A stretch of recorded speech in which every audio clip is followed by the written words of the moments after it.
Hey guys, Harris Rubenstein here for NBA Now. The Lakers have so much going on right now, especially with the trade deadline coming up, that we just have to keep giving you guys more content around them. So without further ado, let's give you guys an update on what's going on with the Anthony Davis pursuit. So here's the update. The Lakers are still aggressively pursuing him. They are willing to put all their young guys on the table for the trade, and they want to get it done before Boston even has a chance to offer. Obviously, due to the Rose rule, the Celtics cannot make a trade for Anthony Davis until this offseason when Kyrie Irving inevitably or possibly ends up signing an extension with them or with another team.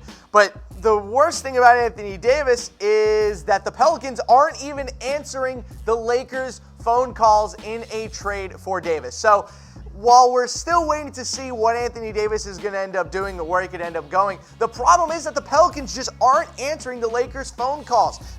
I should take that back. They are answering every other team in the NBA's phone calls except the Lakers. Rob Pelinka has called GM Dell Demps multiple times for an Anthony Davis trade to start some conversations, and Dell Demps has simply not returned his phone calls. This is pretty obvious that the Pelicans just don't want to trade him at the deadline. They clearly want to have all the teams involved, including Boston. We just had a great article dropped by Adrian Wojnarowski along with Zach Lowe. A lot of community reporting on what's going on with Davis. Turns out that the Pelicans just don't want to let Anthony Davis freely go to Los Angeles. They don't want to help the Lakers with their long-term plan. So as of right now, it seems that the Pelicans are going to do everything in their power to make sure that they do not trade Anthony Davis to the Lakers, regardless of what the package is. Now, if you're going to ask me, I think the Pelicans are simply waiting on the Boston Celtics. I think the Celtics have called them and said, look,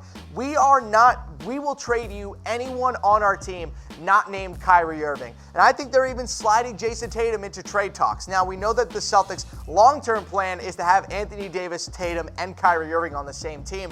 But in order to keep him away from the Lakers, that might be the price tag on Davis. But as we've shown you guys a couple times for a couple shows now, this is the trade offer that we think the Lakers are going to offer the Pelicans. Going to be Lonzo Ball, Kyle Kuzma, Brandon Ingram, Ivica Zubac, and 2 first-round picks. I didn't put Josh Hart in there just because I think the Lakers have to keep someone for Anthony Davis and LeBron James to play with. It reminds me of the Knicks trade when they traded for Carmelo Anthony. They traded their entire team and then had nobody to play with Melo, and their team was awful. So it's going to be tough for the Lakers to put together a trade package that has enough value to get Anthony Davis, but to also be a good enough team after they get him, which is a really, really important quality for Anthony Davis. Remember, his long-term outlook is not to be in a big market. His long-term outlook is to win championships. And if all he has on his team is LeBron and a bunch of random veterans, he ain't going to win a title with the Lakers. So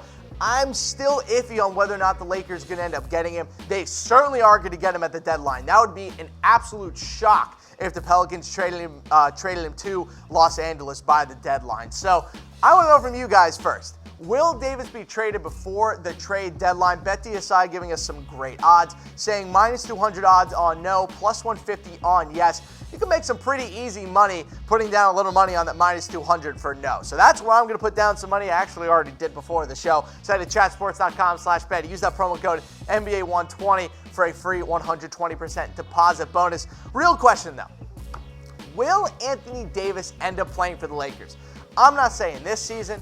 I'm not saying this offseason. I'm saying ever. Will Anthony Davis ever end up on the Lakers, or will he follow the path of a Paul George, get traded to another team, and just end up staying there anyway? Personally, that's what I think is going to happen. I still think he's going to get traded to Boston and end up signing an extension there. I think he'd be honestly pretty stupid to not sign an extension with the Celtics and go to Lakers. No offense, Lakers fans. It's just, if he wants to win championships, it just doesn't make a lot of sense for him right now with a 35-year-old LeBron to go over there. It's just not a great look, especially with no first-round picks in that Anthony Davis trade. Let's talk about the Knicks in terms of Anthony Davis. Apparently, they are putting everyone on the table. You could see up to 5 players moved for Davis, but there are 2 huge questions surrounding the New York Knicks trade for Anthony Davis.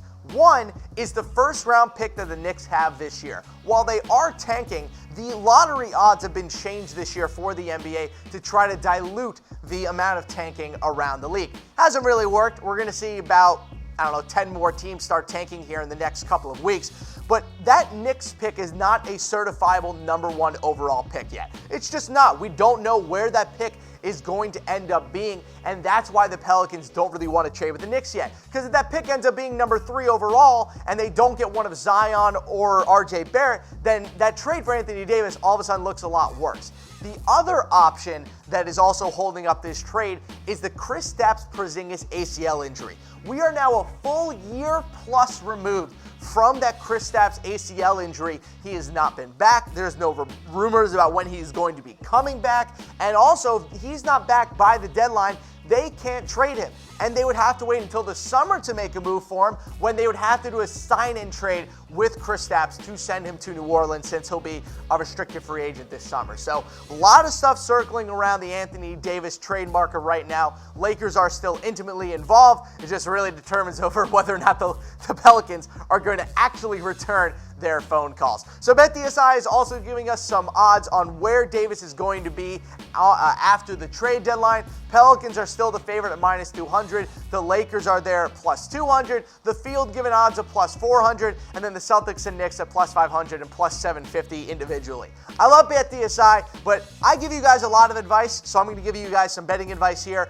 Do not put any money on the Celtics at plus 500. Why? Because it is physically impossible to get Anthony Davis on the team without trading Kyrie Irving, which is not going to happen. Because the whole reason that they're trading for Anthony Davis is so we can play with Kyrie Irving. It's not going to happen. Go put some money down on the minus 200 odds for the Pelicans. Anthony Davis is not going to get traded at this year's deadline unless the Lakers literally trade Staples Center to the Pelicans, which isn't going to happen. You guys can make some free money this year on the NBA. Head to chatsports.com/bet. Use that promo code NBA120 for a 120% deposit bonus. It is literally free money.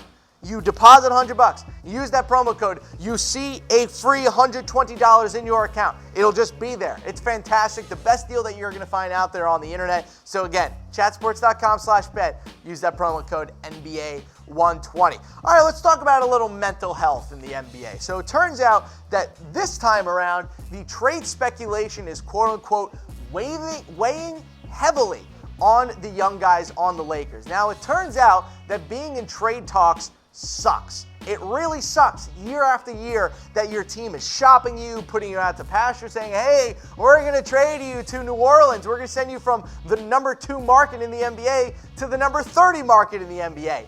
That sucks. But I will say this. If you're a young guy, I'm sure we have young basketball players out there. Y'all need to stop dreaming about getting drafted by big market teams. Because these big market teams, they don't love you. Lonzo Ball last year was at a press conference where Magic Johnson said that Lonzo Ball was going to be the next Magic Johnson. A year and a half later, he's being included in a trade for Anthony Davis. You are worth nothing to big market teams if you are under the age of 23. Nothing. Until you get that second contract, they'll ship your ass out for peanuts. They do not care. Welcome to the life in the NBA and in a big market. I'm sorry, Brandon Ingram. I'm sorry, Kyle Kuzma. I'm sorry, Josh Hart. I'm sure it sucks to be included in trade talks. But guess what? Nobody really cares because you're getting paid millions of dollars to play basketball in Los Angeles. And if you get traded to New Orleans, I'll live in New Orleans. That sounds pretty great. I know the Pelicans aren't great, but overall, I would love to live in New Orleans. But Lonzo Ball clearly does not. So there is a trade for Anthony Davis with the Lakers. Lonzo Ball wants to be sent to a third team in an Anthony Davis trade. He doesn't want to go to a team with an established point guard, which is odd because the Pelicans, they do not have a point guard. Drew Holiday does not play the point. He plays shooting guard. He has made the switch to shooting guard over the past 3 seasons and has now become one of the best players at that position in the NBA. You can even call him a combo guard if you want to. So I'm not really sure why Lonzo wouldn't want to go to New Orleans where he could play next to Drew Holiday, along with Julius Randle, who he already has experience with, and possibly Kyle Kuzma and Brandon Ingram and Ivica Zubac. That'd be a very fun Pelicans team that Lonzo would actually shine on. What Lonzo and the ball camp are really saying is, Yeah, we don't want to play in a small market. Send him to New York or Chicago. Sorry, Ball family. Y'all don't really get a choice in this because, like I said before, if you're under the age of 23 and you're still on that first contract in the NBA, they don't give a crap. So Lonzo Ball could very much still end up in New Orleans, but like I said before, the trade for Anthony Davis at this time does not seem likely. Let's talk about Kyrie Irving going to the Los Angeles Lakers. So we have had a lot, and I mean a lot, of conflicting reports about Kyrie Irving over the past couple of days. So it started with Chris Haynes a couple days ago saying that Kyrie Irving could be interested in reuniting with LeBron, and that if Anthony Davis gets sent there, that Kyrie Irving could sign a long-term deal with the Lakers and kind of leave the Celtics in the dust. Now, what's annoying about this is that no other reporter besides one, which Rick Boucher of Bleacher Report, covers the Lakers for them, he also has said the same thing about Kyrie Irving, that he would come to the Lakers. But I want to point something out. Every other NBA reporter, Shams, Woj, Sam Amick, they've all said that there's no truth to the rumor that Kyrie Irving wants out of Boston. And Danny Ainge even said a really interesting point this morning on WEEI, saying, I have talked to Kyrie Irving this season. He has shown me nothing, that he has gone back on his decision that he's going to re-sign with us. Whoever is putting these rumors out are clearly doing it for their own interests. I wonder who could be telling Chris Haynes that Kyrie Irving wants to come to LA. Could it be the team, or could it be the group of people that's also constructing the Anthony Davis trade? Oh yeah, because it totally is, because Chris Haynes is literally LeBron James's mouthpiece in the NBA. Watch who you're getting your information from. Shams is in the pocket of the Ball family. Woj is in the pocket of every other NBA agent that isn't LeBron James. Brian Windhorst is literally LeBron James's mouth. That is all he does, is just say what LeBron James wants him to, and the same thing for Chris Haynes. So where will Kyrie Irving play next season? There's really only one correct answer. It's Boston. I'm tired of these rumors. At a season ticket holder event at the start of the year, he said it was re-signing. He said it multiple times this year that he's looking forward to, creating chemistry with Gordon Hayward over the next couple of years. And he enjoys tutoring the young players who he hopes to be with the Celtics for the next couple of years. He has said nothing, or has led nothing else on, that says that he is not going to re-sign with the Celtics. So Chris Haynes, y'all got to get some better sources, because your sources suck. You're turning into Chris Broussard. This is not a good look. Let's talk about a couple coaching changes for the Lakers. Jason Kidd got fired by the Bucks for being what had to be the worst coach I have ever seen with a star player. But now, that was not bad enough for Magic Johnson and the Los Angeles Lakers. According to sources inside the Lakers, Jason Kidd is possibly even the favorite for the Lakers job if Luke Walton gets fired. Okay. If the Bucks fire Jason Kidd during not even the prime of the second best player in franchise history, why is he good enough for the Lakers to hire during LeBron James's twilight of his career? Why would Jason Kidd even be on your radar? He was awful on the Nets. He was awful on the Bucks. Want to know how bad Jason Kidd was? Jason Kidd got fired by the Bucks last year in the middle of the season. Interim coach Jim Prunty comes in, and the Bucks make the playoffs with an interim coach that wasn't Jason Kidd. Now you're going to bring in Kidd to coach LeBron James and maybe even Anthony Davis? Go ahead and freaking hire Derek Fisher. I do not understand why the Lakers are so obsessed with bringing in a former player that was a coach.